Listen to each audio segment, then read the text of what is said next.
सबसे बड़ा पुण्य। एक राजा बहुत बड़ा प्रजापालक था, हमेशा प्रजा के हित में प्रयत्नशील रहता था।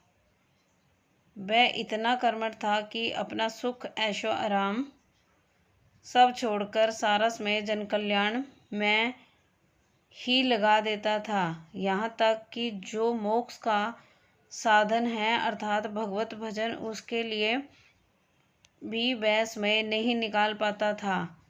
एक सुबह राजा वन की तरफ भ्रमण करने के लिए जा रहा था कि उसे एक देव के दर्शन हुए। राजा ने देव को प्रणाम करते हुए उनका अभिनंदन किया और देव के हाथों में एक लंबी चौड़ी पुस्तक देखकर, आपके हाथ में ये क्या है? देव बोले, राजन, ये हमारा बही खाता है जिसमें सभी भजन करने वालों के नाम हैं। राजा ने निराश युक्त भाव से कहा, कृपया देखिए तो इस किताब में कहीं मेरा नाम भी है या नहीं।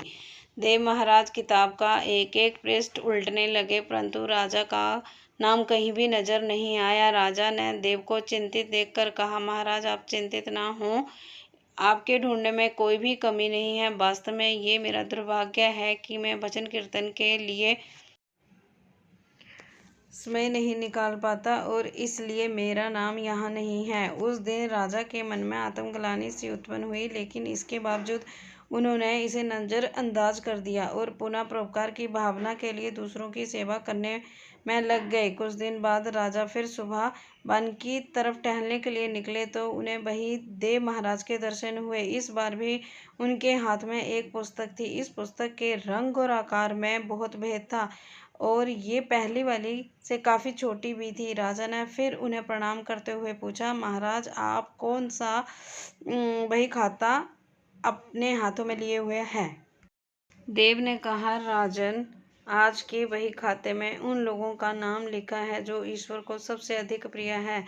राजा ने कहा, कितने भाग्यशाली होंगे वे लोग, निश्चित ही वे दिन रात भगवत भजन में लीन रहते होंगे। क्या इस पुस्तक में कोई मेरे राज्य का भी नागरिक है? देव महाराज ने बही खाता खोला और ये क्या, पहले पन्ने पर पहला नाम राजा का ही था। राजा ने आश्चर्यचकित होकर पूछा, महाराज, मेरा नाम इसमें कैसे लिखा हुआ है? मैं तो मंदिर भी कभी कभार ही जाता हूँ।